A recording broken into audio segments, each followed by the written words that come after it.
एक नॉवेल में ट्रांसमिग्रेट होकर एक अमीर वारिस बन गया। वेनेसा व्हिटमोर विलनस एरीज मेरी जानी दुश्मन थी। वो वाली कि हम दोनों में से सिर्फ एक जिंदा बचेगा, कम से कम ओरिजिनल स्टोरी में तो ऐसा ही होना था। पर मैं नॉवेल की टाइमलाइन से थोड़ा पहले पहुंच गया। अभी मैं अपनी अर्ली 20s में हूं और वैनेसा अभी भी एक हाई स्कूल गर्ल है। जब मैंने उसे देखा कि वो हर दूसरे वाक्य में मुझे ईथन बुला रही है, ये अंडर एज हाई स्कूल वाली विलनस जो अभी तक बिगड़ी नहीं थी, मैं गहरी सोच में डूब गया। आखिरकार मैंने फैसला किया कि उसके फ्यूचर को सही रास्ते पर ले आऊं, लेकिन मुझे कभी उम्मीद नहीं थी कि वो फिर भी पटरी से उतर जाएगी। रुको जरा, तुमने अचानक मुझे नीचे क्यों पटक दिया? ओरिजिनल नॉवेल में तो ऐसा नहीं लिखा था। ईथन, तुम्हें यह प्रॉब्लम सॉल्व करनी आती है? ईथन, मेरे साथ डेट पर चलो। ईथन, जब मैं बड़ी हो जाऊं तो क्या हम... नहीं, कुछ नहीं। सॉफ्ट प्लश बेड पर वैनेसा ने मेरी कलाई पकड़कर मुझे पिन कर दिया। उसकी आक्रामक पॉजेसिव निगाहें मेरे जिस्म पर घूम गई। फिर उसने अपने होंठ चाटे। ईथन, आज मैं 18 की हो गई और अब कहानी शुरू होती है। तुम्हें पता है किसी नाबालिग पर हाथ डालने के कितने साल होते हैं? डिनर टेबल पर मेरे बेस्ट फ्रेंड रयान कोल ने अचानक ये बोल दिया। मेरे मुंह से सोडा लगभग बाहर आते आते बचा। मैंने झुंझलाकर अपना मुंह पोंछा। तुम तब तक नहीं रुक सकते थे जब तक मैं निगल ना लूं, रयान ने कहा। मैंने जानबूझकर इसी पल का इंतजार किया। उसने अपने मुंह में ग्रिल्ड मीट धीरे धीरे निगला। कम से कम 3 साल, शायद उम्र कैद, जेल में शायद चाकू भी घोंप दें तुम्हें। तुम्हें में बातचीत करने का सलीका बहुत अच्छा है। मैंने अपने लिए एक और गिलास सोडा डाला। रयान ने श्रक किया। तो आखिर तुम व्हिटमोर फैमिली की नजरअंदाज तीसरी बेटी को अपने पास लाने पर इतने डिटरमाइंड क्यों हो? ये मत कहना कि उसकी सूरत पर फिदा हो गए। मैंने सुना है वो अभी 18 की भी नहीं हुई। इस उम्र में तुम्हारा दिमाग इतना गंदा कैसे है? और 18 में क्या बुराई है? मैं खुद अभी अपनी अर्ली 20s में ही हूं। मैंने चॉपस्टिक्स बढ़ाकर उसकी प्लेट से कई फ्रेश ग्रिल्ड मीट के स्लाइस उठा लिए। सॉस में डुबोते हुए मैंने कहा, सच बताऊं, मैं फ्यूचर देख सकता हूं। और तुमने क्या देखा? मैंने देखा कि फ्यूचर में वो छोटी सी लड़की एक डरावनी शैतान बन जाएगी। वो मुझे अपनी एडी के नीचे दबाकर बेरहमी से टॉर्चर करेगी, फिर मुझे बंद करके सिर्फ अपने पास रख लेगी। अच्छा, तुमने तो फायदे गिना दिए, नुकसान क्या है?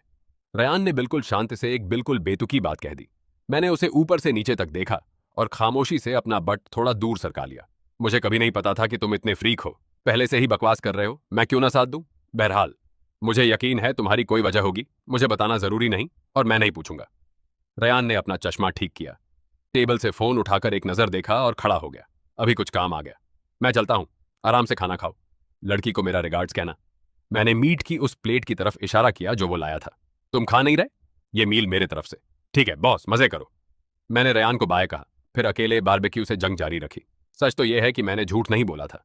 मुझे सच में फ्यूचर पता है, क्योंकि मैं इस नॉवेल में ट्रांसमिग्रेट हो गया हूं। करीब 1 महीने पहले रोज online sugary romance stories like करने के बाद एक डिलीवरी ट्रक ने मुझे सीधा दूसरी दुनिया में भेज दिया। जैसे ही मैंने आंखें खोली, पता चला कि मैं उसी नाम का एक नॉवेल कैरेक्टर बन गया हूं। ओरिजिनल प्लॉट के मुताबिक आखिरकार मैं नॉवेल के विलन वैनेसा व्हिटमोर को ऑफेंड कर दूंगा। व्हिटमोर फैमिली की गालियां सहती और बुरी तरह ट्रीट की गई तीसरी बेटी, जो आखिरकार पूरी तरह बेरहम हो गई। अपनी एक्स्ट्रा ऑर्डिनरी बिजनेस टैलेंट के दम पर उसने एक एम्पायर खड़ा कर लिया, मगर रास्ते में उसने बेहिसाब गुनाह किए। उसकी कहानी तब खत्म हुई जब पुलिस से भागते हुए उसकी गाड़ी एक फ्यूल टैंकर से टकरा गई। मौके पर ही मौत हो गई। समझदारी कहती है कि मुझे ऐसी खतरनाक औरत से दूर रहना चाहिए था, लेकिन हालात मेरी उम्मीद से कुछ और ही थे। जब मैं इस दुनिया में पहुंचा, वैनेसा अभी तक ईविल नहीं हुई थी। वो बस एक खूबसूरत हाई स्कूल गर्ल थी, 18 से नीचे। बस इतना कि उसकी फैमिली सिचुएशन ने उसे थोड़ा ग्लूमी बना दिया था। तो कुछ दिन पहले कार्टर और व्हिटमोर फैमिलीज की बिजनेस नेगोशिएशन शुरू होने से पहले मैंने सिटी के ईस्ट साइड की जमीन का एक टुकड़ा ऑफर किया। बदले में व्हिटमोर वैनेसा को मेरे हवाले कर दे। हाँ, कुछ और रियायतें भी दी। इसकी खबर तुरंत पूरे सोशल सर्कल में फैल गई। लगभग सबको लगा कि कार्टर फैमिली का दिमाग खराब हो गया। लोग जो चाहें कहें, आखिरकार उस जमीन पर कुछ बन ही नहीं सकता था। अकेले बारबेक्यू ग्रिल करने की शांतिपूर्ण खुशी का मजा लेते हुए मैं बुदबुदाया, जल्दी ही मुझे किसी आर्कियोलॉजिकल टीम से संपर्क करना पड़ेगा। तुम क्या बुदबुदा रहे हो? अचानक पीछे से एक उलझी हुई आवाज आई।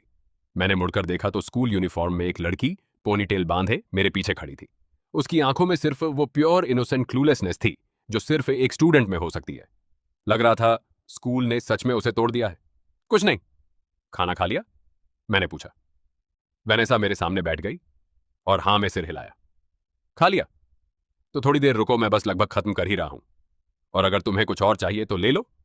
इतना कहकर मैंने सामने पड़ी हर चीज हड़पना शुरू कर दिया। टेबल पर से वैक्यूम क्लीनर की तरह खाना चूस लिया। शायद मैंने उसे बहुत मजेदार बना दिखाया, क्योंकि आखिरकार उसने हथियार डाल दिए और उसने भी थोड़ा खा लिया। खाने के बाद वेनेसा ने फिर चुपचाप अपना बैग पहना, बिना कुछ बोले मेरे पीछे आई और पिछली सीट पर चढ़ गई। मैं ड्राइवर सीट पर बैठा गाड़ी स्टार्ट की और मॉल के अंडरग्राउंड गराज से बाहर निकल आया। काफी देर हो चुकी थी, सड़क पर ज्यादा गाड़ियां नहीं थीं।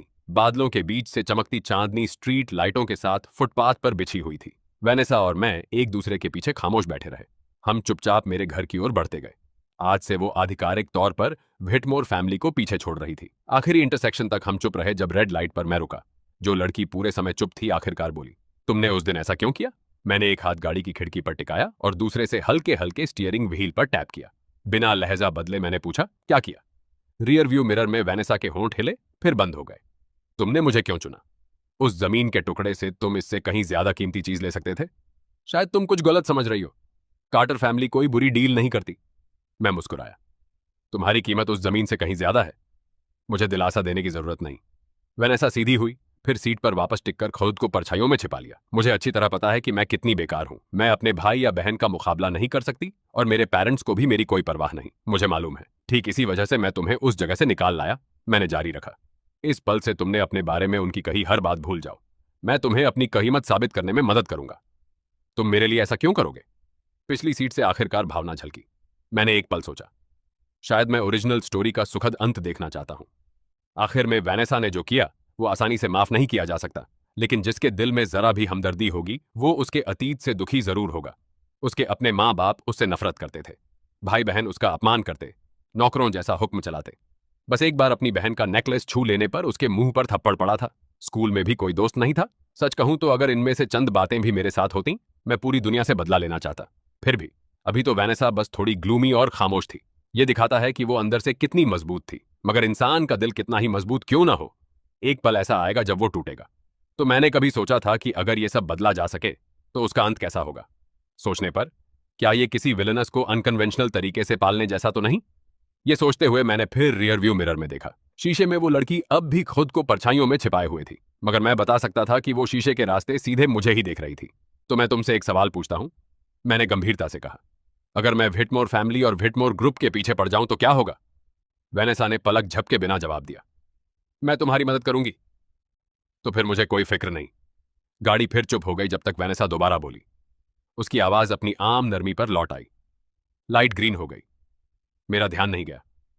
मैंने आखिरी इंटरसेक्शन पार कर लिया। मेरा घर एक बड़ा सा विला था। आमतौर पर बस मेरे माँ बाप और मैं रहते थे, साथ में कुछ नौकर। अब एक और रेजिडेंट जुड़ गया।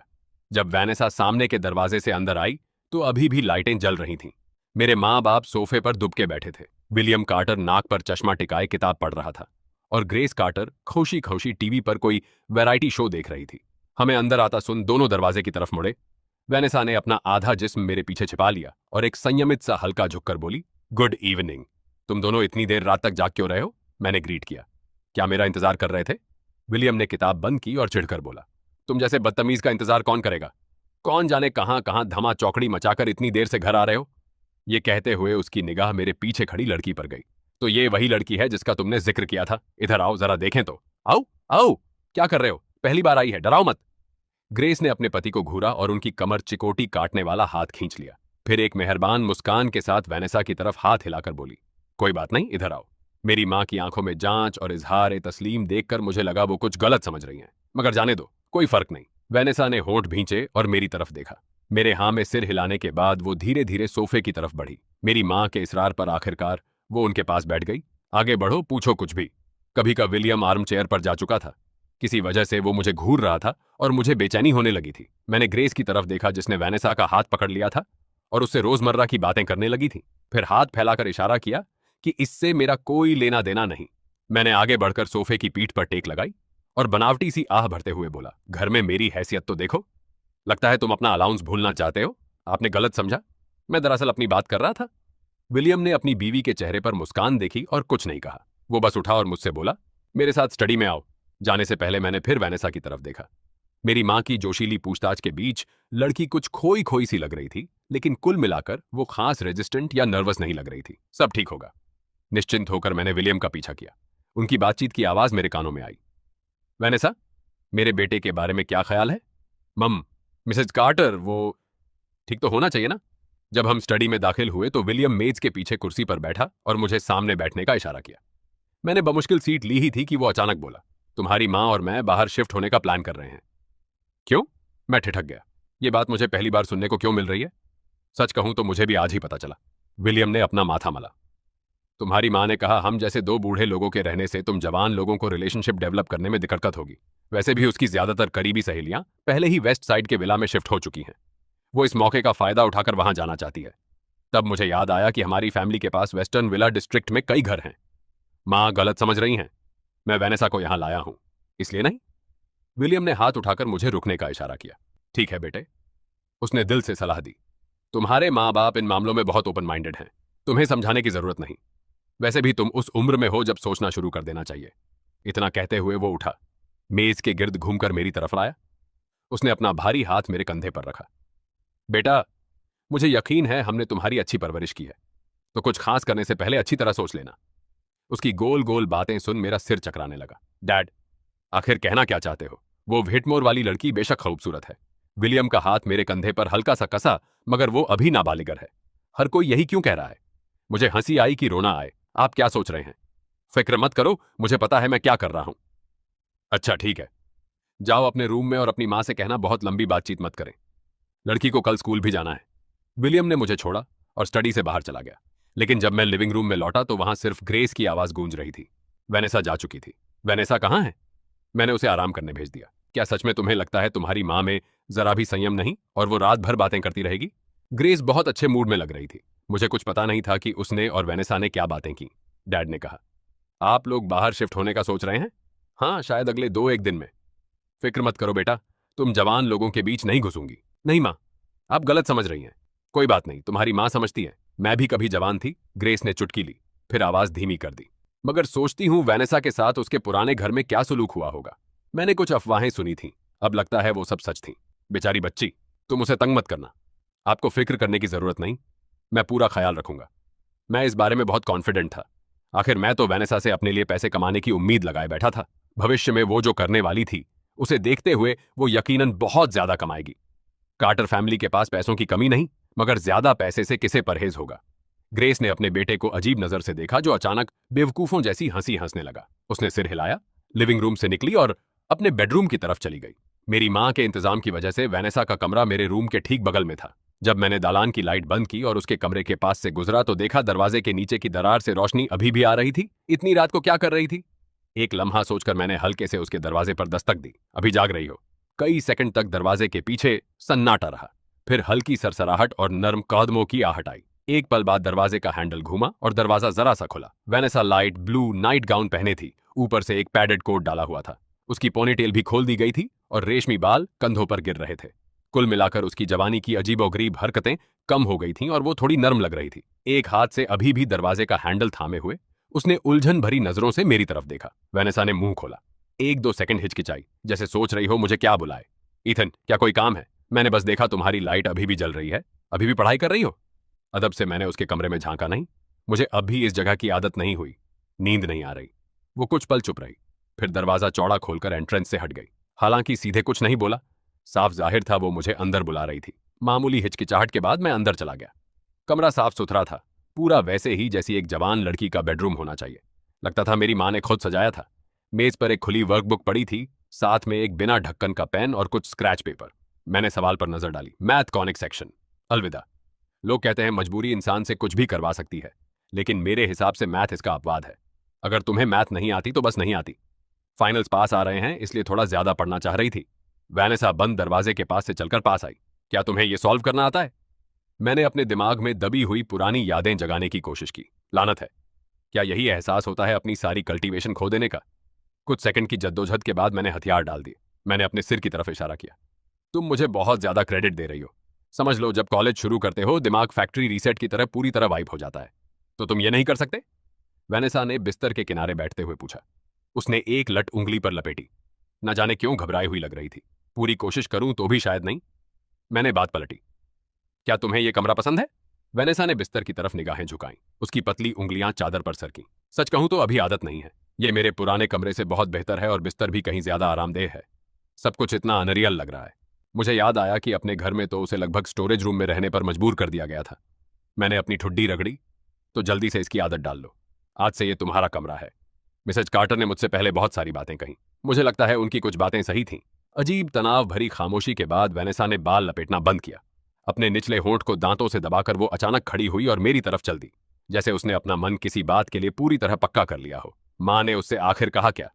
मुझे नहीं मालूम उसने वैनेसा को क्या बताया, लेकिन अंदाजा था कि आगे जो होने वाला है शायद थोड़ा इनअप्रोप्रिएट हो। आधी बात पर मेरी आवाज बंद हो गई, जैसे मेरा पूरा जिस्म किसी मशीन की तरह जाम हो गया। लड़की कुछ सख्त कदमों से मेरे पास आई। उसने नाइट गाउन के ऊपर पहना कोट उतारकर बिस्तर पर फेंक दिया। पतले कपड़े से उसका सुडौल फिगर झलक रहा था।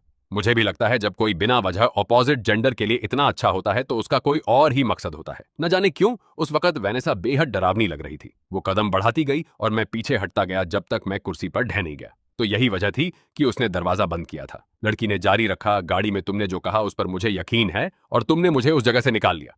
मैं तुम्हारी बहुत शुक्रगुजार हूं। अगर तुम चाहते हो मैं तुम्हारा बदला चुकाऊं। वेनेसा कुर्सी पर मुझ पर झुकाई। उसने एक हाथ मेरे सिर के पास कुर्सी पर टिका दिया और दूसरे हाथ से आर्मरेस्ट जकड़ लिया। उसके जिस्म से एक खुशबू उठ रही थी। उसका पहले से सुर्ख चेहरा और करीब आता गया, पके टमाटर की तरह लाल। उसने मेरे कान के पास फुसफुसाया, अगर तुम्हारी यही चाहत है तो मुझे कोई ऐतराज नहीं। शुरू नतीजे से करता हूं। मैं भाग गया। पहली बात, किसी लड़की को ऐसी बातें यूं ही नहीं कहनी चाहिए, खासकर तब जब वो बेहद आकर्षक हो। दूसरी बात, तुम्हारे लिए इस तरह सोचना अभी बहुत जल्दी है। कम से कम बालिग होने तक इंतजार करो। और आखिरी बात, देर हो रही है, आराम करो, मैं जा रहा हूं। बिजली की तेजी से ये सब बोलकर वो नौजवान, जो गाड़ी में शांत और संजीदा था, शर्मिंदगी में कमरे से भाग खड़ा हुआ। उस बिस्तर पर लेटे हुए जिसकी आदत डालना मुश्किल था, वैनेसा रजाई के नीचे दुबक गई। उसका चेहरा अभी भी जल रहा था। कहीं वो ये ना सोचे कि मैं कोई आसान लड़की हूं। यही सवाल वैनेसा के दिमाग में गूंजता रहा जब वो बिस्तर पर करवटें बदलती रही। आखिर थककर उसने कंबल फेंका, सिर बाहर निकाला और गहरी सांस ली। उसने अभी जो कहा था उसमें झूठ नहीं था। उसने सचमुच अपने आप को तैयार कर लिया था कि आज रात जो भी हो मंजूर होगा। व्हिटमोर फैमिली के साथ एक दशक से ज्यादा जिंदगी ने उसे सिखाया था कि ईथन ने खास तौर पर उसे चुना है तो जरूर उससे कुछ चाहिए होगा। लेकिन वैनेसा की नजर में अपने सिवा उसके पास देने को कुछ था ही नहीं। इसीलिए उसने फैसला किया कि खुद को उसे सौंप देगी। मगर बस एक पल की हिचकिचाहट के बाद उसने इनकार कर दिया और वो शब्द छोड़ दिए, क्या मुझे 18 साल का होने तक इंतजार करना होगा? वैनेसा ने खुद से बुदबुदाया। यादें ज्वार की लहरों की तरह उमड़ पड़ी। वो दिन था जब उसकी जिंदगी हमेशा के लिए बदल गई। कल से तुम ये घर छोड़ दोगी। उस दिन डिनर के दौरान उसके पिता रिचर्ड व्हिटमोर ने पूरी फैमिली के सामने वैनेसा को यह खबर सुनाई थी। न कोई चर्चा, न कोई नोटिफिकेशन, मुश्किल से उसे हुक्म भी कहा जा सकता था। उसका जाहिर लहजा ऐसा था जैसे कोई बिल्कुल मामूली बात कर रहा हो, जरा भी फिक्र के बिना। उसकी मां हेलन व्हिटमोर ने हैरानी से ज्यादा कोई रिएक्शन नहीं दिखाया। क्या हुआ? हाल ही की निगोशिएशन के दौरान कार्टर फैमिली की तरफ से विलियम कार्टर का बेटा ईथन आया था। वो नात जुर्बेकार बच्चा अपने बाप जितना मुश्किल नहीं है। वो ईस्ट साइड की जमीन हमें बेचने के लिए जल्दी राजी हो गया, रिचर्ड ने फख्र से कहा। उसकी सिर्फ एक शर्त थी कि हम व्हिटमोर ग्रुप के कुछ मामूली स्टोर फ्रंट और खुद वैनेसा उसे सौंप दें। किसने सोचा था कि विलियम कार्टर जैसे काबिल आदमी का बेटा बस एक हवस का पुजारी निकलेगा। मुबारक हो डैड, आखिरकार वो जमीन मिल ही गई। उसका बड़ा भाई डेनियल व्हिटमोर खुशी से उठा और जैसी उम्मीद थी रिचर्ड के साथ गिलास टकराया। ईथन कार्टर बिगड़ा हुआ निकम्मा अमीर ज्यादा है, सोच नहीं सकता उसने इतनी आसानी से वो जमीन छोड़ दी। कार्टर फैमिली का मुखिया जरूर गुस्से से पागल हो रहा होगा। रिचर्ड जोर से हंसा। बेशक होगा, वो लड़का मेरे बेटे का 10वां हिस्सा भी काबिल नहीं। हाँ, कार्टर फैमिली भले हमसे ताकतवर हो, लेकिन मेरा बेटा ईथन से कहीं बेहतर है। तुम पूरी तरह कार्टर वारिस को दोष नहीं दे सकते। आखिर हमारी छोटी बहन की सिर्फ एक अच्छी चीज है, उसका चेहरा। बस अफसोस है ईथन इतना हैंडसम है मगर इतनी घटिया पसंद। उसकी दूसरी बड़ी बहन ओलिविया व्हिटमोर ने मेज के सबसे दूर बैठी लड़की की तरफ देखा, ताना मारते हुए बोली, फिर भी बढ़िया है, किसी के जाने के बाद घर में सुकून हो जाएगा। सच में डैड, कल इसने मेरी लिमिटेड एडिशन ड्रेस धोते हुए सिकोड़ दी। क्या तुम मेरी साइड नहीं लोगे? जाने दो, ये तुम्हारी बहन का घर में आखिरी दिन है। बड़ी बहन हो, इतना तो बर्दाश्त करो। कुछ ही दिन में तुम्हें ऐसी कई ड्रेस दिला दूंगा। शुक्रिया daddy, I love you the most. हंसी कमरे में गूंज रही थी, लेकिन यह जीवंत नजारा उससे बहुत दूर लग रहा था। वैनेसा कोने वाली सीट पर सिर झुकाए बैठी थी। उसके कटोरे में नूडल्स थे जो उसने खुद बनाए थे, बिल्कुल वैसे नहीं जैसा भरपूर खाना मेज के दूसरी तरफ था। शुरू से आखिर तक उसने रिचर्ड के फैसले पर एक भी ऐतराज नहीं जताया जो उसके लिए लिया गया था। वो बस वहां चुपचाप बैठी रही, जैसे कोई गुड़िया सांस ले रही हो, जरा सी भी जज्बाती प्रतिक्रिया के बिना। बस अपनी ही सुनाई देने वाली आवाज में उसने वो नाम धीरे से फुसफुसाया, ईथन कार्टर। वैनेसा अपनी यादों से लौटी और धीरे धीरे नींद में डूब गई। हॉली क्रैप! क्या फ्यूचर की विलनेस इसी तरह मर्द का इम्तिहान लेती है? भला कौन मर्द ऐसे इम्तिहान को झेल सकता है? खैर, मैंने झेल लिया तो सब ठीक है। रूम में लौटने के बाद पिछला मंजर मेरे दिमाग में मजबूती से जम गया। इतनी छोटी उम्र में ही इतनी दिलकश, बड़ी होकर कितनी खतरनाक बनेगी। सच कहूं तो मैं बस बहकने ही वाला था। खुशकिस्मती से हमारे मुल्क का कानून ऐसे मामलों के लिए पूरी क्रिमिनल कोड रखता है। मैं खाली खाली छत ताकता रहा। वेनेसा की हरकतों ने मुझे सच में हैरान कर दिया था। जाहिर था बाकी सभी नहीं, खुद वेनेसा भी मानती थी कि मैं उसे यहाँ लाया हूँ क्योंकि मुझे उसका जिस्म चाहिए था। रुको, नहीं, मैं सच में उसे यहाँ उसकी जात की वजह से लाया था, बस वैसी वजह से नहीं। हालात देखकर लग रहा था फ्यूचर की विलेनस को सही तरीके से पालने का रास्ता लंबा और मुश्किल होने वाला है। मैंने आह भरी, लाइट बंद की और सो गया। अगली सुबह जल्दी जब वेनेसा लिविंग रूम में आई तो मैं अभी ब्रेकफास्ट बना रहा था। हमारी नजरें मिली और वो झेंप कर दूसरी तरफ देखने लगी। आज्ञाकारी ढंग से वो सोफे के किनारे बैठ गई। चारों कटोरे नूडल्स के सजाकर मैं लिविंग रूम में गया और उससे कहा, खाना शुरू कर दो, नूडल्स ठंडे होने से पहले खा लो। फिर मैं ऊपर गया और माँ बाप के बेडरूम का दरवाजा खटखटाया। ब्रेकफास्ट तैयार है। वो पहले ही जाग रहे थे। विलियम ने जम्हाई लेते हुए जवाब दिया, सुन लिया, तुम दोनों जाकर खा लो। जब हम तीनों लिविंग रूम में लौटे तो वेनेसा अभी भी सोफे के किनारे बैठी कॉफी टेबल पर रखे कुछ कागजों को गौर से पढ़ रही थी। ग्रेस ने उत्सुकता से पूछा, क्या देख रही हो? वेनेसा चौंक कर उठी और जल्दी से हमारी तरफ हाथ हिलाने लगी। माफ कीजिए, मैंने जानबूझकर नहीं देखा। ये टेबल पर रखे थे और पता चलने से पहले ही मैं... ये वो दस्तावेज हैं जो हमने हाल ही में व्हिटमोर से स्टोर्स लिए हैं।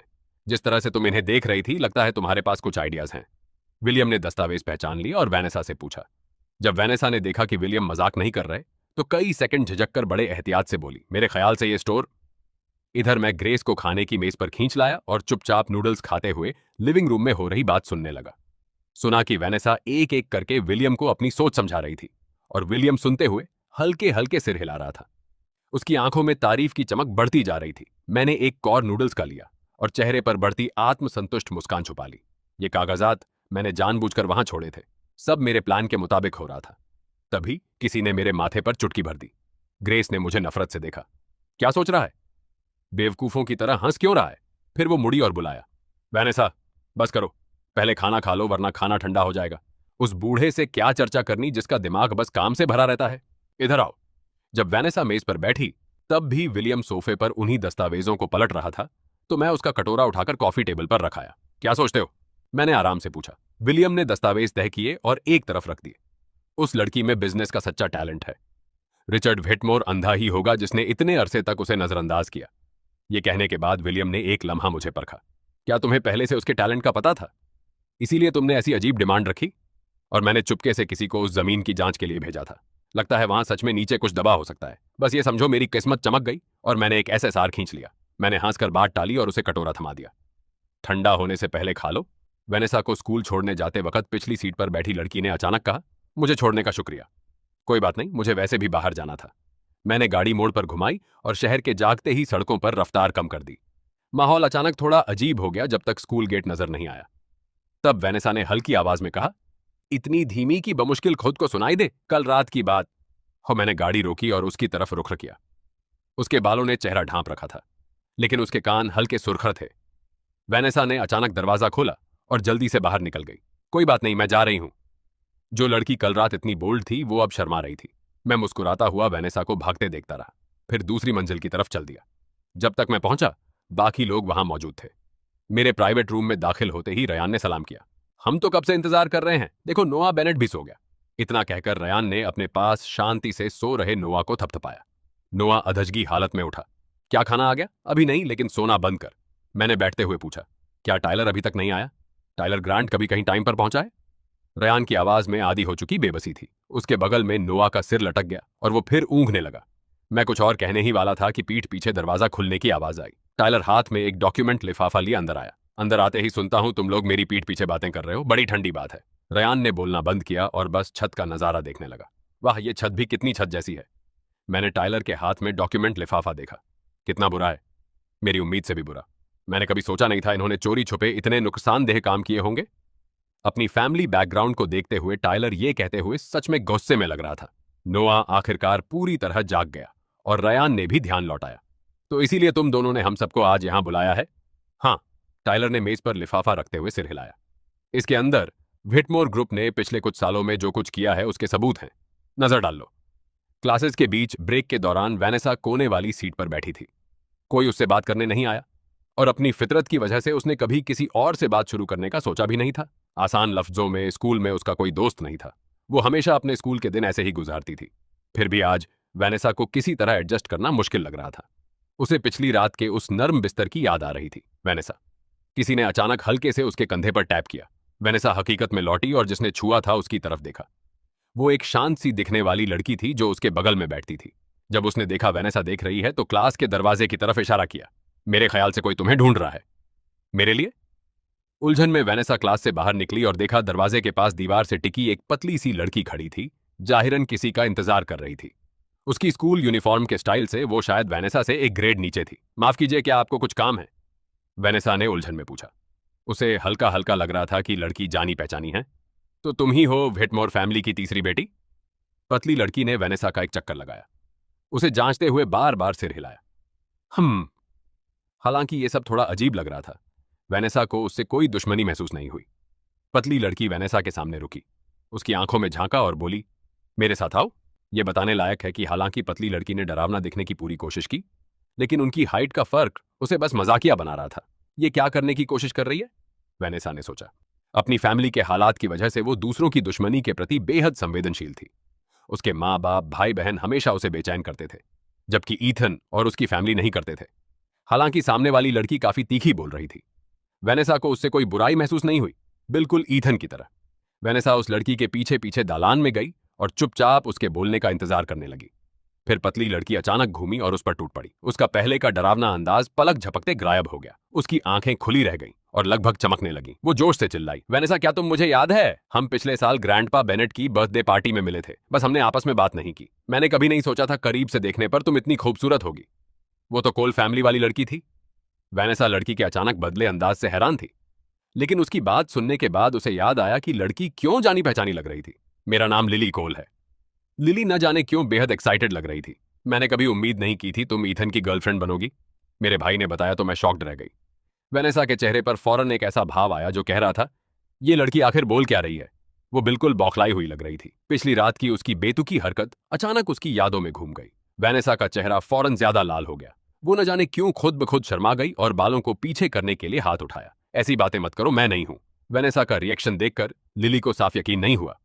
वो कुछ और कहने वाली थी कि बिल्कुल गलत वक्त पर घंटी बज गई। इतनी जल्दी? तो फिर मैं लंच पर मिलूंगी वेनेसा। मायूसी की एक झलक के बाद लिली फौरन खुश हो गई और मुस्कुराकर नीचे की मंजिल की तरफ भाग गई। वेनेसा वहीं खड़ी रही, जल्दी जल्दी बजती क्लास बेल सुनती हुई। लड़की ने हाथ उठाकर अपने जलते गाल पर बालों को हल्के से दबा लिया। मुझे क्या हो गया है?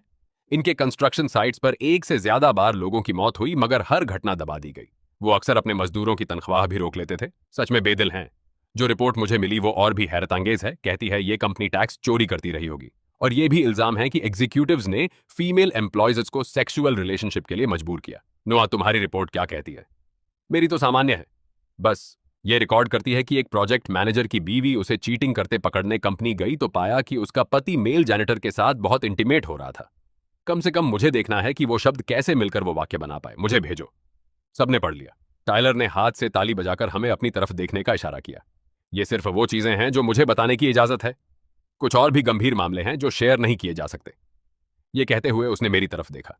तुमने मुझे हर मुमकिन कोण से व्हिटमोर ग्रुप की जांच करने को कहा था। मुझे लगा मजाक कर रहे हो, मगर इतना सब निकल आएगा सोचा ना था।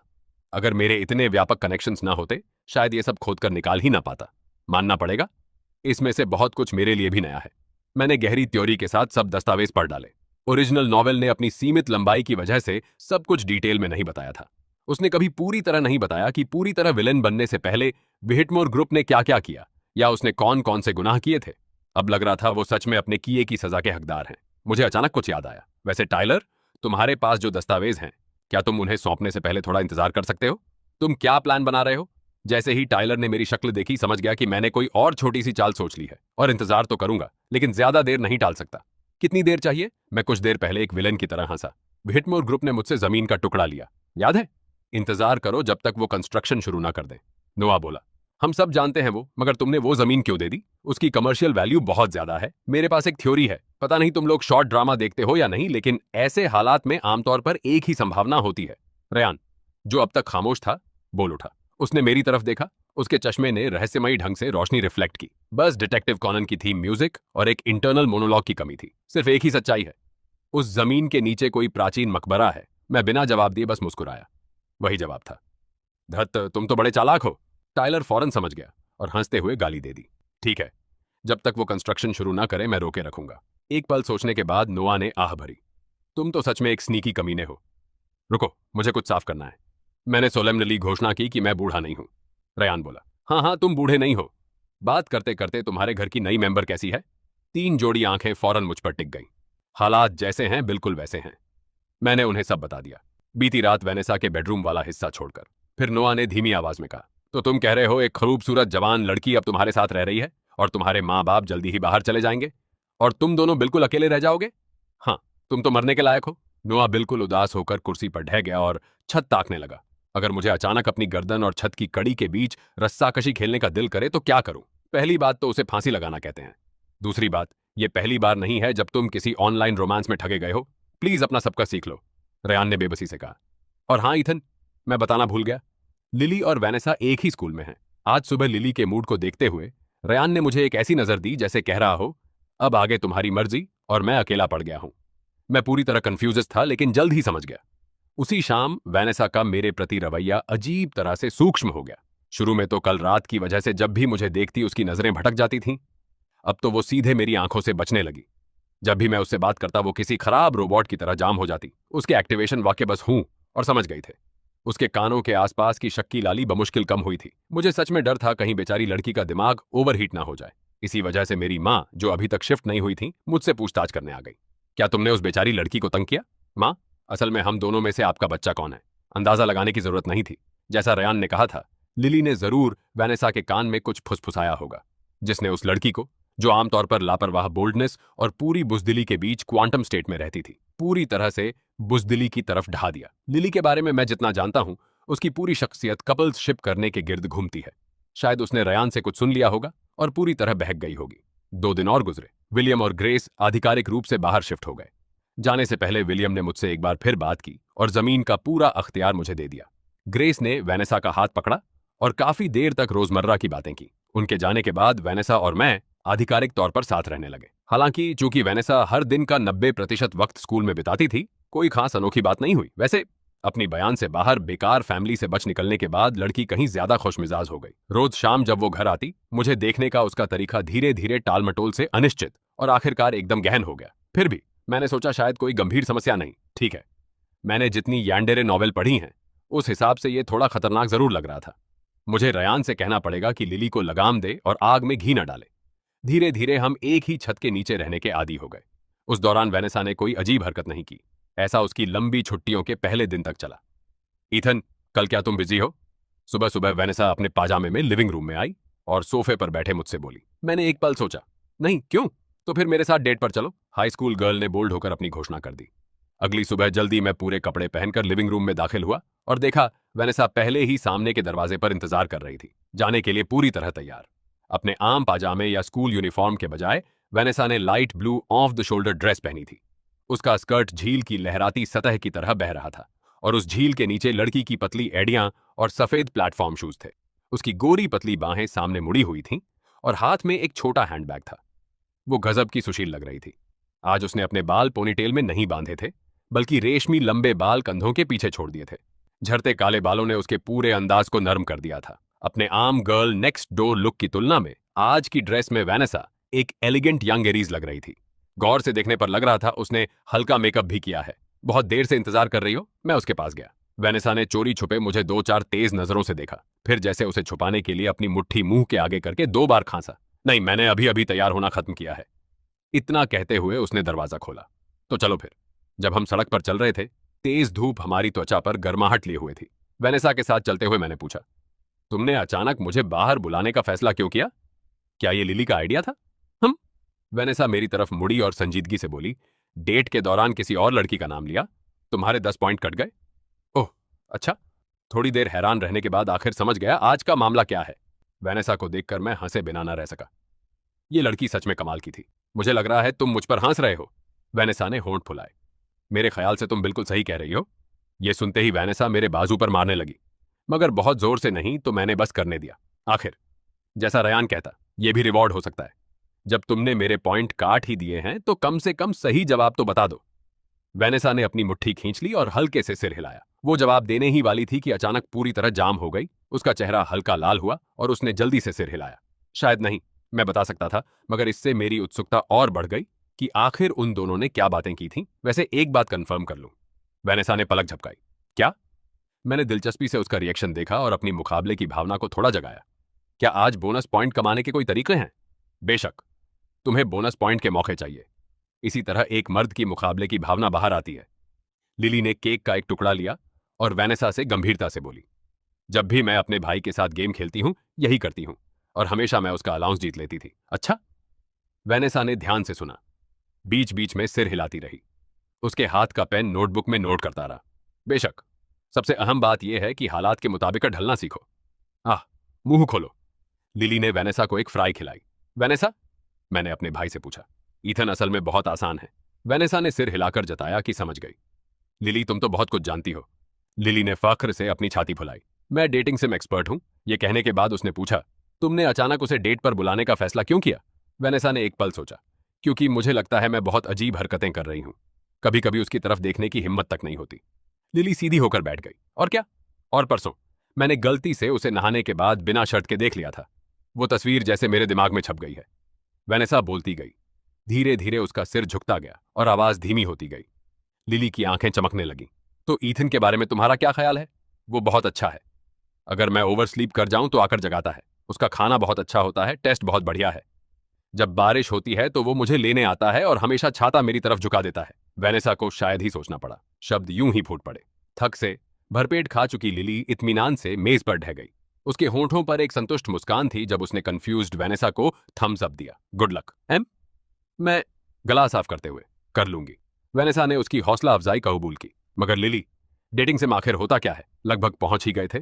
क्लॉ मशीन के पास खड़े मैंने वैनेसा से कहा। वैनेसा के चेहरे पर बेहद गंभीर भाव था।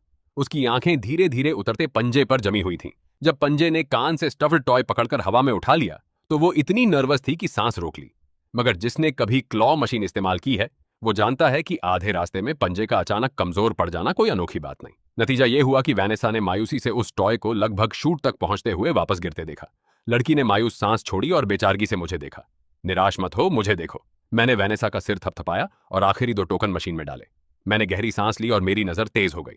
मैंने बड़ी सफाई से पंजे का रास्ता और लैंडिंग पॉइंट कैलकुलेट किया। जॉय अल। मैंने बटन पर बिजली की तेजी से हाथ मारा।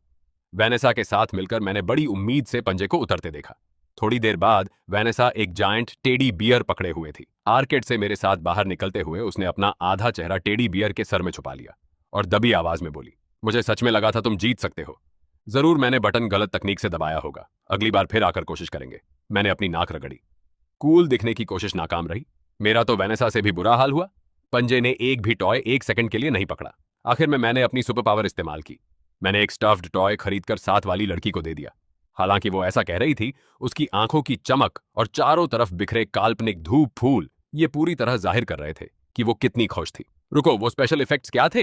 इससे पहले कि मैं समझ पाता मुझे लगा किसी ने हल्के से मेरा हाथ खींचा। वैनेसा ने एक हाथ से टेडी बियर को कसकर पकड़ा और दूसरे हाथ से आगे मिल्क टी शॉप की तरफ इशारा किया। कुछ पीना चाहोगे? आर्केड में 2 घंटे बिताने के बाद मुझे भी प्यास लगी थी तो मैंने सिर हिला दिया। वैनेसा ने बड़ी सहजता से जिस हाथ से अभी अभी मेरी उंगली खींची थी उसी से मेरा हाथ पकड़ लिया। उसका हाथ बहुत नर्म और हल्का गर्म था। उसने मेरा हाथ घबराहट और अनिश्चितता के साथ पकड़ा। वैनेसा के कान पर फैलती हल्की लाली देख मैंने माहौल खराब नहीं किया और हाथ खींचा नहीं बल्कि उसे मिल्क टी शॉप की तरफ ले जाने दिया। एक लेमनेड 70% शुगर प्लीज और एक मिंट मिल्क टी 50% शुगर। दुकान में घुसने के बाद वैनेसा ने मेरा हाथ छोड़ दिया और कर्मचारी को हमारा ऑर्डर बताया। ऑर्डर देने के बाद ही उसने गौर किया कि मैं उसे देख रहा हूं। वो थोड़ी आत्मचेतन हो गई। क्या हुआ? मैंने ईमानदारी से जवाब दिया। बस थोड़ी हैरानी हुई। तुम्हें पता है मुझे क्या पसंद है? मैंने पिछले 2 दिनों में बहुत होमवर्क किया ईथन। वैनेसा ने होंठ भींचे। लगता है इस डेट के लिए सिर्फ मैंने ही तैयारी की है। 5 पॉइंट और काटूंगी। मेरे चेहरे के भाव जम गए। मगर मुझे ये बियर बहुत पसंद आया तो 15 बोनस पॉइंट देती हूं। वैनेसा ने मुंह फेरकर अपना चेहरा बियर में छुपा लिया। 100 - 10 - 5 + 15 बराबर। सुरक्षित रहने के लिए मैंने दिमाग में कई बार गणित चेक की। निष्कर्ष ये निकला कि ये लड़की हैरतांगेज तरीके से खुश करना आसान थी। जब हम ड्रिंक का इंतजार कर रहे थे मैं बता सकता था कि वैनेसा को वो टेडी बियर कितना पसंद आया था, क्योंकि वो बार बार अपना चेहरा उसके रोएंदार कानों पर रगड़ रही थी। ईथन, मैं तुमसे कुछ पूछना चाहती हूँ। वैनेसा ने बियर पकड़े पकड़े सिर झुकाकर मुझे देखा। जब मैं बड़ी हो जाऊं तो क्या तुम ऑर्डर 1027? कर्मचारी की आवाज ने वैनेसा को रोक दिया। लड़की हकीकत में लौटी। मेरे चेहरे पर उलझन के भाव देखकर बोली, नहीं कुछ नहीं। फिर झट से काउंटर की तरफ बढ़ गई। हम मूवी थिएटर गए और एक कॉमेडी देखी। फिर एक दूसरे के लिए नए कपड़े चुने। वैनेसा का फिगर कपड़े मॉडल करने के लिए बिल्कुल परफेक्ट था। हर स्टाइल उस पर अच्छी लगती थी। मुझे लगा जैसे मैं फैशन ड्रेसअप गेम खेल रहा हूं। पता ही ना चला और मैंने उसके लिए ढेर सारे कपड़े खरीद लिए। मगर मुझे उत्सुकता तब हुई जब पेमेंट के वक्त वैनेसा शर्माकर एक छोटे से बैग की अलग से पेमेंट की। मेरे लाख पूछने पर भी उसने बताने से इनकार कर दिया कि अंदर क्या है। उसका शर्मिंदा भाव इतना मजेदार था कि मैंने उसे चिढ़ा दिया। नतीजतन घबराई हुई हाई स्कूल गर्ल ने मेरे और 10 पॉइंट काट लिए। हालांकि उसने जल्द ही वो पॉइंट वापस कर दिए। और हाँ, पूरे रास्ते घर लौटने तक वो टेडी बियर वैनेसा की बाहों से नहीं छूटा। आज मजा आया? मैंने पूछा। हाँ, मुझे कभी कोई बाहर ले जाकर मजा कराने नहीं गया। जब कभी मेरी फैमिली ले जाती भी तो सिर्फ बिजनेस बैंक्वेट में जाने के लिए। वैनेसा का लहजा शांत रहा, जैसे किसी और की बात कर रही हो। तो पिछले कुछ दिन मेरी जिंदगी के सबसे खुशनसीब दिन हैं और ठीक इसीलिए मैं आज अपनी भावनाएं कंफर्म करना चाहती थी। और क्या पता चला? मैंने कंफर्म किया कि वो भावनाएं बस पल भर का आवेग नहीं थी। इसीलिए मैंने ये भी खरीदा। वैनेसा ने हाथ में मौजूद छोटा बैग उठाया। बाकी सब चीजें उसने मुझसे उठवा ली थी, मगर ये छोटा सा बक्सा जो उसने अपने लिए खरीदा था, जिद करके मुझे नहीं दिखाने दिया। जब सेल्स गर्ल पैक कर रही थी तो मैंने झलक देखी थी। बस इतना पता था कि कुछ काला था। पूछने पर वैनेसा ने सिर्फ कहा कि ये एक सीक्रेट वेपन है जो बाद में काम आएगा। इससे मेरी उत्सुकता और बढ़ गई। वैनेसा ने अपनी चीजें उठाईं और अपने कमरे में ले जाने लगी। मैंने भी अपनी चीजें रखनी चाहिए। बेडरूम में दाखिल होते हुए वैनेसा अचानक मेरी तरफ मुड़ी। ईथन, मैं 2 महीने में 18 की हो जाऊंगी। मेरा रिएक्शन देखे बिना ही उसने जल्दी से दरवाजा बंद कर दिया। मैं बाहर ही रह गया, पूरी तरह उलझन में।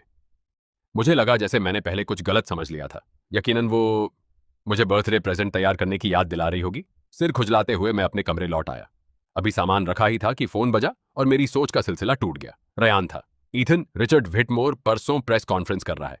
तमाशा देखने चलना है? रयान की आवाज फोन पर आई। मैं हंस पड़ा। Press conference? हाँ, कुछ ही दिनों में उस जमीन पर कंस्ट्रक्शन शुरू होने वाली है।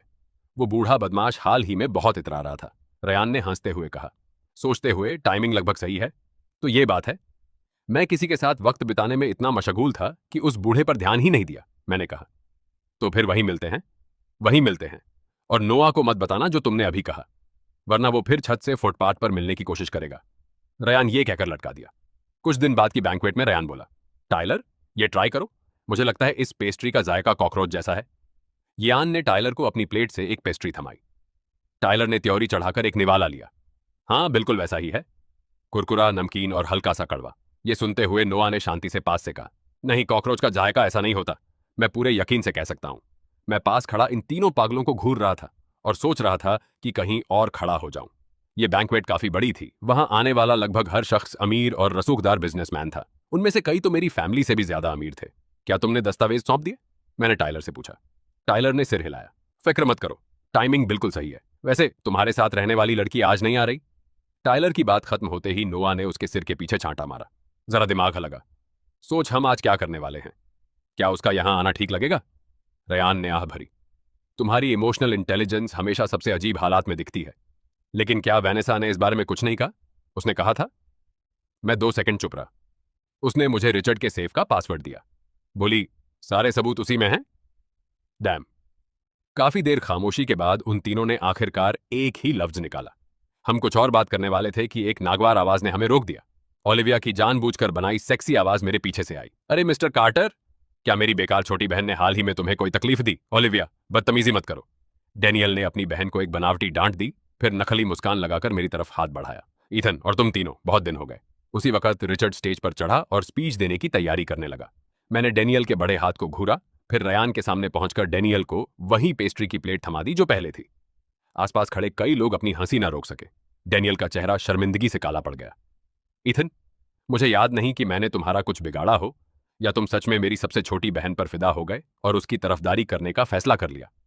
तो तुम्हें इस बात का एहसास है कि तुम्हारी फैमिली ने जो किया वो इतना बुरा था कि कोई उसके लिए खड़ा हो? मैंने टाइलर का दिया जूस का गिलास कबूल किया। थोड़ा सा प्रीव्यू दे देता हूं, आज काफी बड़ा शो होने वाला है। मैंने मुस्कुराकर डेनियल और ओलिविया की आंखों में देखा।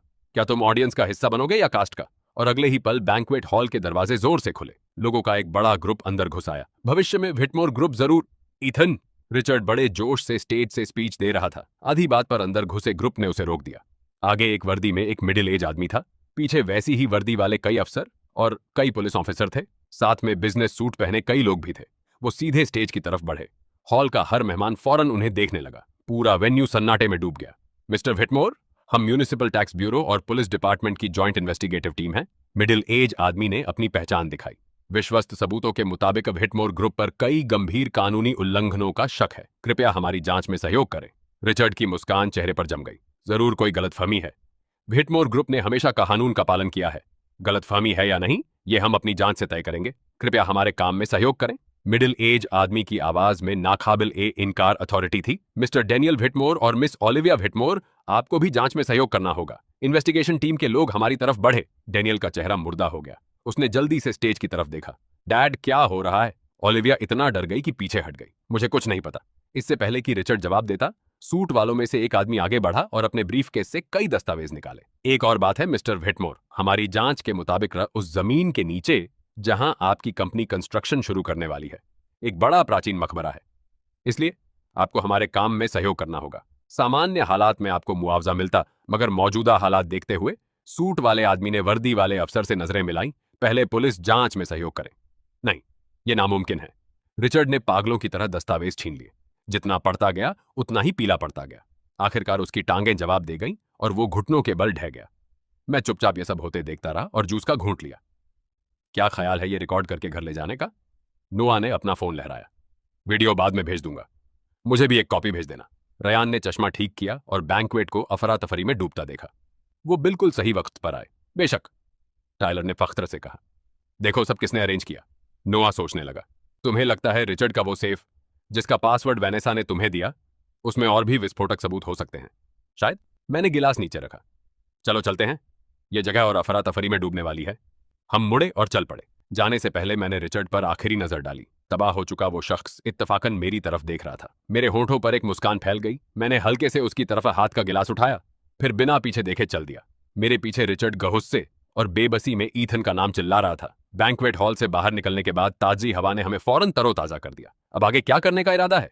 टायलर ने मुझसे पूछा। जैसे ही जांच के नतीजे आएंगे, व्हिटमोर ग्रुप को शायद रिस्ट्रक्चरिंग या दिवालिया घोषित करने का सामना करना पड़े। मैंने अपनी सूट जैकेट ठीक की। तब कार्टर फैमिली ऑक्शन में हिस्सा लेगी और उनकी कुछ कीमती एसेट्स हासिल कर लेगी। रयान ने सिर हिलाया और कहा, मेरी फैमिली भी शायद शामिल हो। तुम सब हिस्सा ले रहे हो तो फिर मैं भी शामिल होता हूं। नोआ ने अचानक बीच में कहा। एक दूसरे को अलविदा कहने के बाद मैं गाड़ी से घर चला गया। रास्ते में मेरा फोन वाइब्रेट हुआ। वेनेसा का मैसेज था। क्या तुम डिनर पर घर आ रहे हो? मैंने कुछ डिश बनाई है। मैं मुस्कुराकर जवाब दिया। बस पहुंचा ही। जब मैंने सामने का दरवाजा खोला तो खाने की खुशबू ने मेरा स्वागत किया। वेनेसा एप्रन पहने रसोई से सिर निकालकर बोली, बिल्कुल सही वक्त पर आए। मैंने अभी अभी आखिरी डिश खत्म की है। उसके हाव भाव शांत थे, बिल्कुल वैसे ही जैसे हमेशा होते थे। 3 डिश और सूप खाने की मेज पर सजे थे। सब साधारण घर का खाना था, मगर बहुत स्वादिष्ट लग रहा था।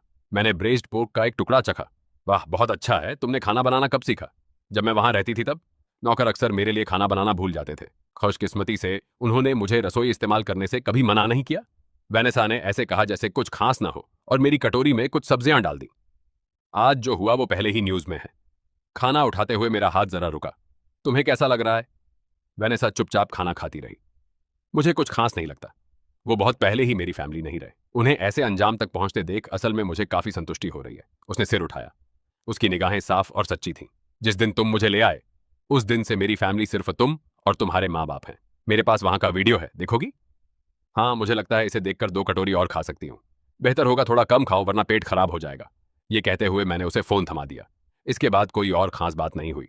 व्हिटमोर फैमिली अपनी परेशानियों में डूबी रही और हमें तंग करने का वक्त नहीं मिला। वक्त गुजरता गया, यहां तक कि वेनेसा की 18वीं बर्थडे आ गई। उस दिन सुबह सुबह डोरबेल ने मुझे जगा दिया। दरवाजा खोला तो रयान और लिली, साथ में नोआ और टायलर, तरह तरह के बैग लिए बाहर खड़े थे। तुम सब यहां? मैंने अपनी नींद भरी आंखें मली। बर्थडे गर्ल का बड़ा दिन है, लिली ने खुशमिजाज मुस्कान से कहा। वेनेसा ने हमें बुलाया है। तब मुझे याद आया कि वेनेसा ने कुछ दोस्तों को बुलाने की बात कही थी। ईथन, वो पाजामा? टायलर ने मुझे ऊपर से नीचे तक अजीब नजरों से देखा। बहुत डिस्टिंक्टिव है। मैंने नीचे नजर डाली तो पाया मैं अभी भी डायनासोर ऑनसी पहने हुए था। यह पिछले साल मेरी मां का क्रिसमस गिफ्ट था। तुम लोग बस नहीं समझते, ड्रैगन सम्राटों के प्रतीक होते हैं। रयान हंस पड़ा। इसका मतलब ईथन सम्राट घोषित होने को तैयार है। इस तरह के चुटकुले बनाते रहोगे तो मैं अपने ही कान के पर्दे फोड़ लूंगा।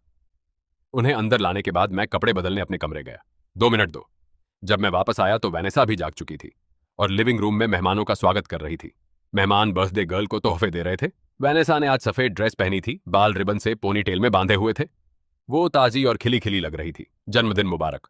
मैंने पास जाकर अपना तैयार किया तोहफा दिया। वेनेसा की आंखें चमक उठीं और मुस्कान और चौड़ी हो गई। शुक्रिया। खोलकर नहीं देखोगी? उसने सिर हिलाया। बाद में बाकी तोहफों के साथ खोलूंगी। लिली पास्टर की। वेनेसा, मेरे भाई और बाकी लोग बारबेक्यू ग्रिल लाए हैं। दोपहर में आंगन में बारबेक्यू करें? मुझे कोई एतराज नहीं। वेनेसा ने सवालिया नजरों से मुझे देखा। मैंने सिर हिला दिया। तो फिर मैं सामान तैयार करती हूँ। रयान, मेरी मदद करो। सुबह इसी तरह गुजरी। विला खुशी के माहौल से भर गया। वेनेसा सच में खरुश लग रही थी। आम दिनों से कहीं ज्यादा मुस्कुरा रही थी। मगर बारबेक्यू के बीच में ही डोरबेल अचानक बजी। एक बिन बुलाए मेहमान की खबर लेकर मैं अकेला सामने का दरवाजा खोलने गया। एक अनपेक्षित शख्स बाहर खड़ा था, ओलिविया व्हिटमोर। वो पहले से बहुत ज्यादा थकी हारी लग रही थी। उसकी आंखें लाल और सूजी हुई थीं, जैसे रोई हो। तुम यहां क्या कर रही हो? मैंने त्योरी चढ़ाई। मैं वेनेसा से मिलना चाहती हूँ, ओलिविया ने धीमे से कहा। डैड और डेनियल दोनों को ले जाया गया है। फैमिली बिल्कुल बिखर चुकी है। माँ ने मुझे वेनेसा को ढूंढने भेजा क्योंकि उन्हें लगा शायद वेनेसा कुछ मदद कर सके। मैंने भौं चढ़ाई। अब याद आया कि वो सुलूक जो तुमने पहले उसके साथ किया। ओलिविया ने होंठ भींचे। मैं जानती हूं हम गलत थे। ईथन, दरवाजे पर कौन है? वेनेसा की आवाज मेरे पीछे से आई। वो दरवाजे तक चलकर आई और ओलिविया को देखते ही ठिठक गई। वेनेसा, हम गलत थे। प्लीज, क्या तुम ईथन से भी कह सकती हो? ओलिविया रोते हुए बोलने लगी, मगर वेनेसा ने उसे रोक दिया। ओलिविया, अगर तुम माफी मांगने आई हो तो मैं तुम्हारी माफी कबूल करती हूं, वेनेसा ने शांति से कहा। लेकिन अगर तुम मदद मांगने आई हो तो माफ करना, मैं तुम्हारी मदद नहीं कर सकती। वेनेसा, हम फैमिली हैं, ओलिविया ने घबरा कर कहा। फैमिली? वेनेसा को यह लगभग हंसी की बात लगी। वो फैमिली जिसने मेरे साथ नौकर जैसा सलूक किया, मुझे सौदे की चीज बनाया, और जब भी मुझे जरूरत थी कभी मौजूद नहीं थे। उसने गहरी सांस ली। जिस दिन तुमने मुझे जाने पर मजबूर किया, उसी दिन मेरा व्हिटमोर फैमिली से कोई लेना देना नहीं रहा। ओलिविया कुछ और कहने लगी, मगर मैंने पहले ही दरवाजा बंद कर दिया। ठीक तो हो? मैंने वेनेसा से नरमी से पूछा। जैसा मैंने पहले कहा था, मुझे उनकी कोई परवाह नहीं। वेनेसा ने सिर हिलाया और मेरी तरफ देखकर मुस्कुराई। चलो वापस चलते हैं, वरना सारा मीट जल जाएगा। बर्थडे पार्टी शाम तक जारी रही। मेहमानों के जाने के बाद विला फिर सन्नाटे में डूब गया। वेनेसा ने खुशी खुशी लिविंग रूम में अपने तोहफे खोले। हर तोहफे के साथ उसकी मुस्कान की खुशी थोड़ी और गहरी होती गई। उसका चेहरा फ्लश्ड था, शायद इसलिए कि मेरी नजर बचाकर उसने चोरी से शराब की कुछ घूंट पी ली थी। यह तुम्हारी तरफ से है। उसने मेरा दिया गिफ्ट बॉक्स उठाया और ध्यान से खोला। अंदर एक बेहतरीन नेकलेस था, पेंडेंट बियर की शक्ल का था। तुम्हें पहले वाला टेडी बियर बहुत पसंद है ना, तो मैंने सोचा यह नेकलेस भी पसंद आएगा। दरअसल ये इस पर भी है कि किसने दिया है, वेनेसा ने कहा।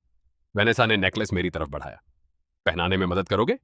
मैं उसके पीछे गया और उसके लंबे बाल उठाकर नेकलेस उसकी गर्दन में बांध दिया। मेरी उंगलियां गलती से उसकी गर्दन के पीछे की त्वचा से छू गई। वो हल्का सा कांप गई। हो गया। वेनेसा ने मुड़कर उंगलियों से नेकलेस को सहलाया। उसकी आंखें चमक रही थीं। यह मेरा अब तक का सबसे खुशनसीब जन्मदिन है। शुक्रिया ईथन। पसंद आया? मुझे खुशी है। देर हो रही है, दिन भर की थकान होगी, आराम कर लो। मैंने लड़की की आंखों में थकावट देखी। वेनेसा ने अपना निचला होंठ दबाया। बस थोड़ा और रुको ईथन, मेरे पास भी तुम्हारे लिए एक तोहफा है। इतने वक्त तक मेरा ख्याल रखने का शुक्रिया। मैंने सच में उम्मीद नहीं की थी। मैंने हैरान होकर पूछा, क्या तोहफा है? पहले तैयार कर लूं, जल्द पता चल जाएगा। इतना कहकर लड़की ने अपने सारे तोहफे समेटे और जल्दी से अपने कमरे की तरफ चली गई। इतना रहस्यमयी क्यों हो रही थी? सच तो यह है, मैं बहुत प्रभावित हुआ। अनगिनत ख्याल दिमाग में घूमते हुए मैं लिविंग रूम में इंतजार करता रहा। मगर 10 मिनट बीत गए और वेनेसा के नीचे आने का कोई संकेत नहीं था। कहीं उसे कुछ हो तो नहीं गया? आखिर उसने शराब पी रखी थी। मैंने हल्की सी त्योरी चढ़ाई और तेजी से वेनेसा के बेडरूम की तरफ गया। दस्तक देने के लिए हाथ उठाया। क्या तुम? मेरी बात खत्म होने से पहले और मेरा हाथ दरवाजे पर पड़ने से पहले ही कसकर बंद बेडरूम का दरवाजा अचानक खुला। एक पतली बांह ने हैरतअंगेज ताकत से मुझे रिएक्ट करने से पहले ही खींचकर कमरे में डाल लिया। फिर मुझे बिस्तर पर पटक दिया गया। मैं छत को ताकता रहा। एक पल के लिए दिमाग सुन्न हो गया। अभी क्या हुआ? ईथन, एक बार गलती से मैंने तुम्हारा फोटो कलेक्शन देख लिया था। मैंने गौर किया कि उसमें ज्यादातर औरतों ने कुछ ऐसा पहना था, तो मैंने सोचा कहीं तुम्हें सच में ऐसा पसंद तो नहीं। वेनेसा की खतरनाक ढंग से सेक्सी आवाज बिस्तर के पास से आई। इतना कहना ही किसी गुनाह की कबूलियत देने के लिए काफी था। मेरे उठने से पहले ही वो मुझ पर चढ़ गई।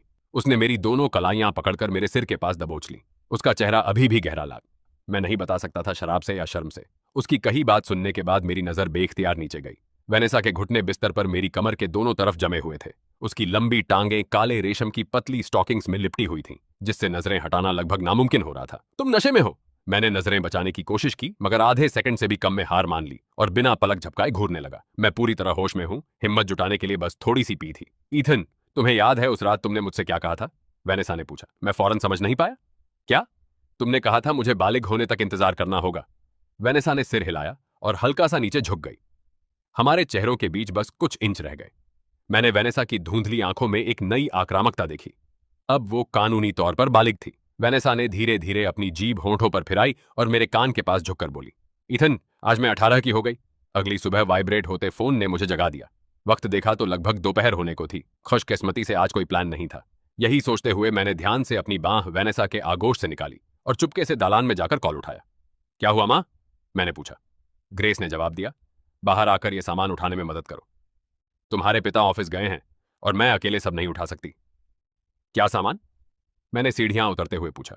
ग्रेस ने जवाब दिया, वेनेसा के लिए मैंने जो जन्मदिन के तोहफे तैयार किए थे। कल तुम जवान लोगों का दिन था, आज हमारी बारी उसे तोहफे देने की। मां को 7-8 बैग उठाने में मदद करने के बाद ग्रेस ने पूछा, वेनेसा कहाँ है? कल बहुत थक गई थी, अभी आराम कर रही है। मैंने अपने भावों को सामान्य रखने की कोशिश की। यह सुनते ही ग्रेस ने त्योरी चढ़ाकर मुझे गौर से देखा। जब उसकी नजर आखिरकार मेरी गर्दन पर रुकी तो उसके चेहरे पर एक समझदार मुस्कान आ गई। आज सुबह आईना नहीं देखा ना? उसने अपने फोन का कैमरा खोलकर मेरी गर्दन पर पड़े जाहिर लाल निशान दिखा दिए। इधर बेडरूम के अंदर सुबह की धूप पर्दों की दरार से फिसलकर लकड़ी के फर्श पर गर्म सुनहरी धब्बे बिछा रही थी। वेनेसा जब जागी तो उसके बगल की जगह खाली थी। उसने आंखें मली और उठ बैठी। कंबल उसके कंधे से सरक गया। हंसली के पास लाल निशान दिखने लगे। नीचे से हल्की हल्की आवाजें आ रही थीं। फ्रेश होकर उसने आरामदेह कपड़े पहने और नीचे गई। देखा ग्रेस कॉफी टेबल पर कई गिफ्ट बॉक्स सजा रही हैं। Mrs quarter. वेनेसा हैरान दिखी। ग्रेस ने सिर उठाकर गर्म मुस्कान दी। जाग गई, इधर आओ। ये सब तुम्हारे लिए जन्मदिन के तोहफे हैं। कल के तोहफे ईथन और तुम्हारे दोस्तों की तरफ से थे, आज के मिस्टर कार्टर और मेरी तरफ से। वेनेसा ने पास जाकर सोफे पर बैठ गई। ग्रेस ने सहजता से उसका हाथ थाम लिया और प्यार से उसे निहारा। उसने वेनेसा की गर्दन पर वैसे ही निशान देखे जैसे उसके बेटे की गर्दन पर थे, मगर कुछ नहीं कहा। बस नरमी से पूछा, यहां रहने की आदत हो गई? जी, फिर भी ये सब सपने जैसा लगता है। वेनेसा ने धीरे से कहा, कभी कभी सुबह उठती हूं तो लगता है अभी भी व्हिटमोर हाउस के उस छोटे से कमरे में हूं। ग्रेस ने प्यार से उसके हाथ की पीठ थपथपाई। फिक्र मत करो, ईथन कभी कभी बेपरवाह लगता है, लेकिन वो चीजों को किसी से ज्यादा गंभीरता से लेता है। जब वो तुम्हें घर लाया है तो जरूर तुम्हारी जिम्मेदारी लेगा। वेनेसा का चेहरा हल्का गर्म हुआ और उसने सिर झुका लिया। मुझे मालूम है। अच्छा। ग्रेस ने मुस्कुराकर एक गिफ्ट बॉक्स खोला। अंदर जेड ज्वेलरी का पूरा सेट था। मेरी मां ने मेरी शादी पर यह मुझे दिया था, अब मैं तुम्हें दे रही हूं। यह तो बहुत कीमती है, ले लो। किसी आपत्ति की गुंजाइश छोड़े बिना ग्रेस ने जेड नेकलेस उसकी गर्दन में डाल दिया, फिर संतुष्ट होकर सिर हिलाया। बहुत खूबसूरत लग रही है। आखिर यह तुम्हें मिलना ही था। वेनेसा ठिठक गई। ग्रेस की मुस्कान के पीछे का मतलब समझते ही उसका चेहरा फौरन लाल हो गया। ब्रेकफास्ट तैयार है। मैं रसोई से निकलकर उन्हें बुलाने लगा। कई साल बाद शादी का वेन्यू मेहमानों से खचाखच भरा था। दोनों फैमिली के रिश्तेदार और दोस्त, बिजनेस पार्टनर और ढेर सारे लोग जो सिर्फ तमाशा देखने आए थे सीटों पर बैठे थे। रयान बेस्ट मैन था और चोरी चुपके अपनी जरूरत से ज्यादा टाइट बोटाई ठीक कर रहा था। बुदबुदाया, ये किसने डिजाइन किया? फांसी का फंदा लगती है, बहुत स्टाइलिश है। नोआ और टाइलर अगली कतार में बैठे थे। टाइलर ने रिकॉर्ड करने के लिए फोन उठा रखा था।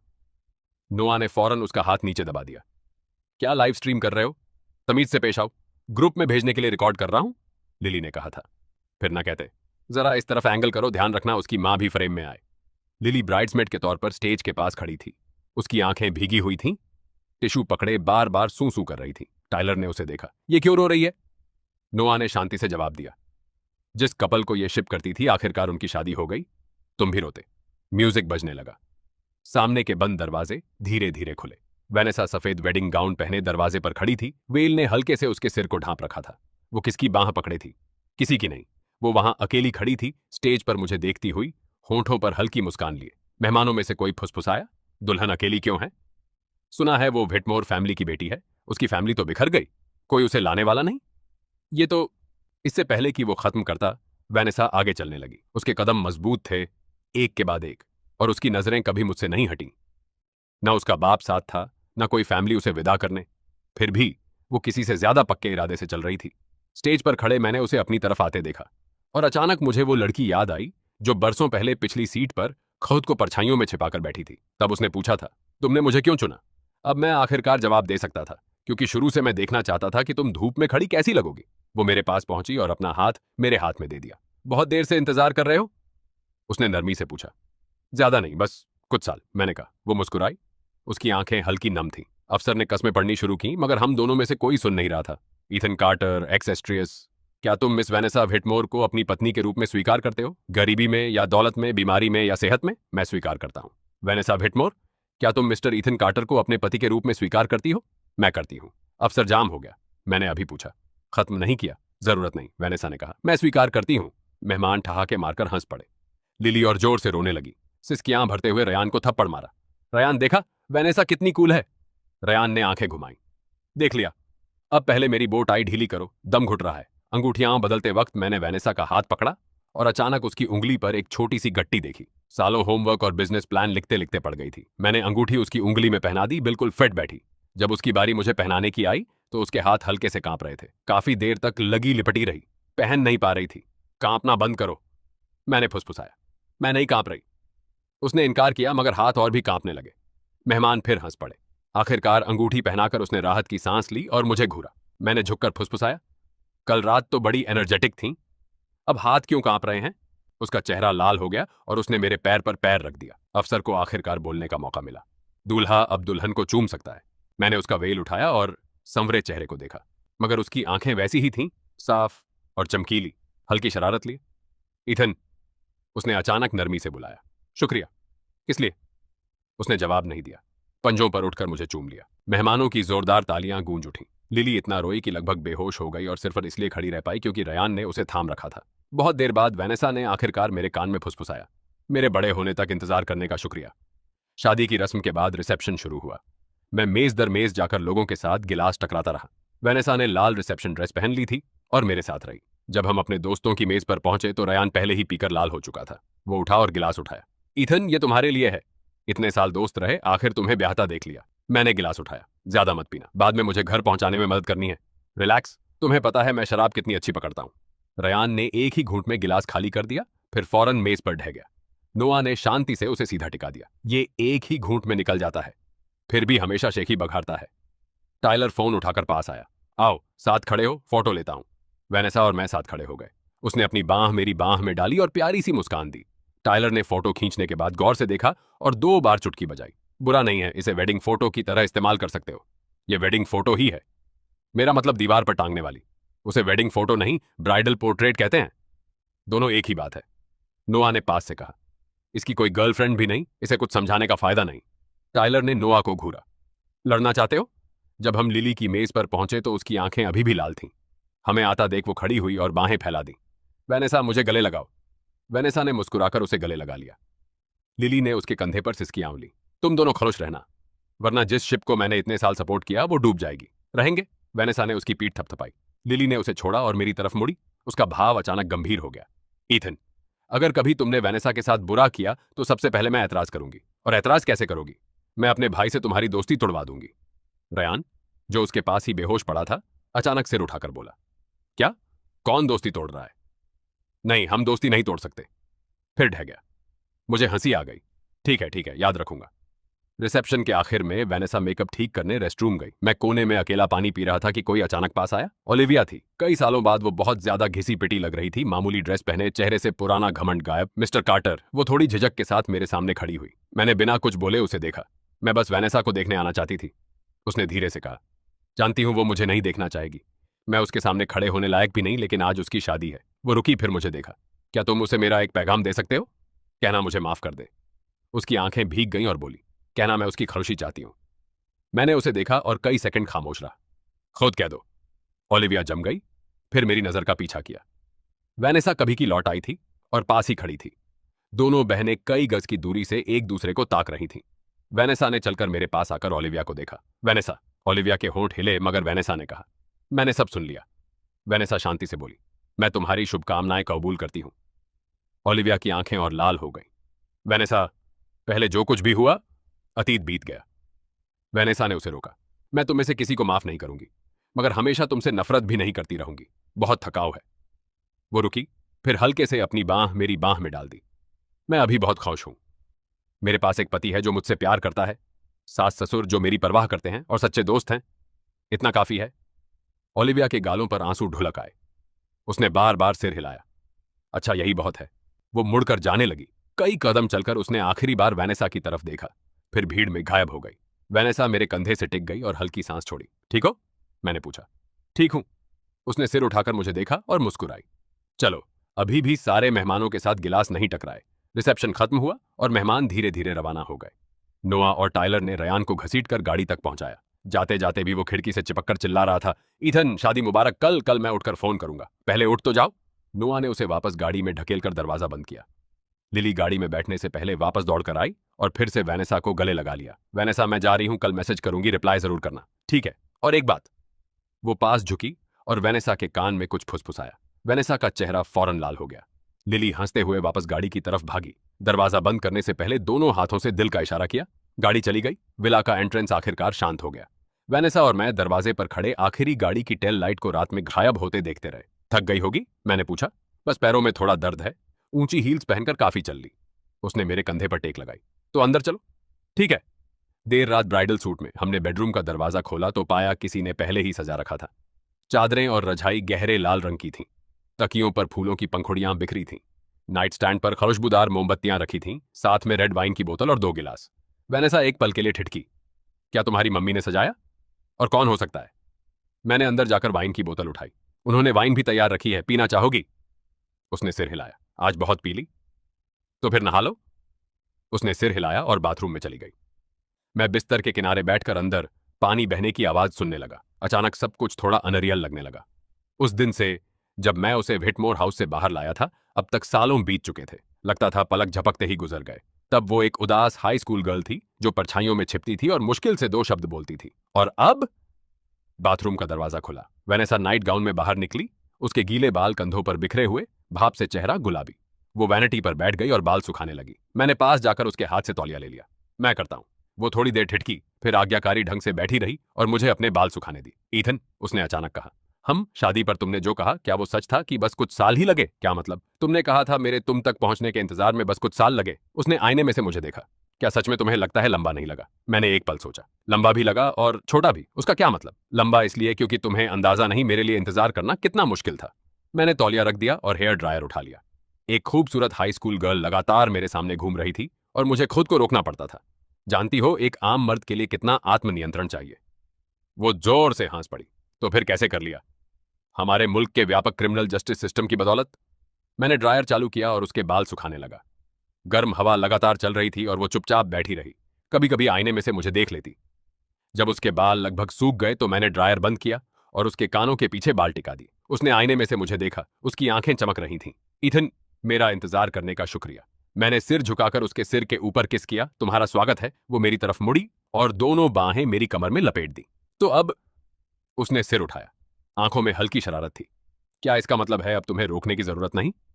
मैंने भौं उठाई। थकी तो नहीं हो? नहाकर थकान उतर गई। उसने चेहरा मेरी छाती में छुपा लिया। आवाज दबी हुई थी। और वैसे भी आज हमारी वेडिंग नाइट है। मैंने उसे नीचे देखा और अचानक मुस्कुरा दिया।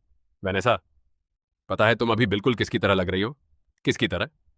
सालों पहले वो छोटी सी लड़की जिसने नाइट गाउन में मुझे कुर्सी पर पिन कर दिया था और पूछा था कि क्या मैं उसका बदला चुकाना चाहता हूं। उसका जिस्म सख्त हो गया और चेहरा फौरन लाल हो गया। तुम्हें अब भी याद है? बेशक। मैं झुका और उसके कान के पास गया। तब मैं भाग गया था। और अब? उसने सिर उठाया। उसकी आंखें चमकते हुए मुझे ताक रही थीं। इस बार मैं नहीं भाग रहा, मैंने कहा। वो मुस्कुराई और दोनों बाहें मेरी गर्दन में डालकर मुझे नीचे खींच लिया। नाइट स्टैंड पर मोमबत्ती हल्के हल्के टिमटिमाई। बाहर चांदनी बिल्कुल सही थी और रात अभी जवान थी। ये एंडिंग थोड़ी जल्दी में लिखी लगी। राइटर को और लिखना चाहिए। खैर, मुझे आदत है। ओरिजिनल वेडिंग सीन तो बस एक एलिप्सिस था।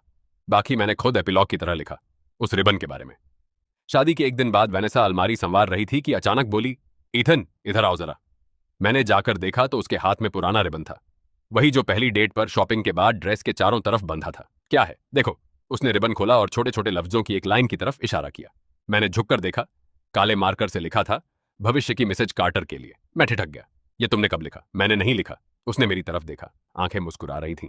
तुमने उस दिन लिखा था, याद नहीं? मैंने अपनी यादों को टटोला और अचानक ध्यान आया कि शॉपिंग खत्म होने के बाद सेल्स गर्ल ने ड्रेस तह करके बैग में रखी और रिबन बांधा। मैंने सच में वो बैग लेकर रिबन पर कुछ लिखा था। मुझे लगा था तुमने नहीं देखा। मैंने अपनी नाक रगड़ी। मैंने देखा था। उसने ध्यान से रिबन तह करके डिब्बे में वापस रख दिया। उस रात जब अपने रूम में वापस गई तो देर तक इसे घूरती रही। तो फिर कुछ बोला क्यों नहीं? क्या बोलती? उसने सिर उठाया। आंखें चमक रही थीं। ईथन, क्या तुम मुझसे शादी करने का इरादा रखते हो? कहीं तुम कहते ये सिर्फ मजाक था? मैं तब भी सीरियस था, मुझे पता है। वो चलकर मेरे पास आई और गले लग गई। इसीलिए मैंने इंतजार किया। किसका इंतजार? उस दिन का जब तुम सच में मुझसे शादी करोगे। मैंने उसकी तरफ देखा। अचानक भावुक हो उठा। ये लड़की शुरू से सब कुछ देख चुकी थी और हर डिटेल याद थी। उसने बस कभी कुछ कहा नहीं। वैनेसा, मैंने बुलाया। हम जानती हो तुम कभी कभी बहुत डरावनी हो सकती हो। उसने पलक झपकाई। क्यों?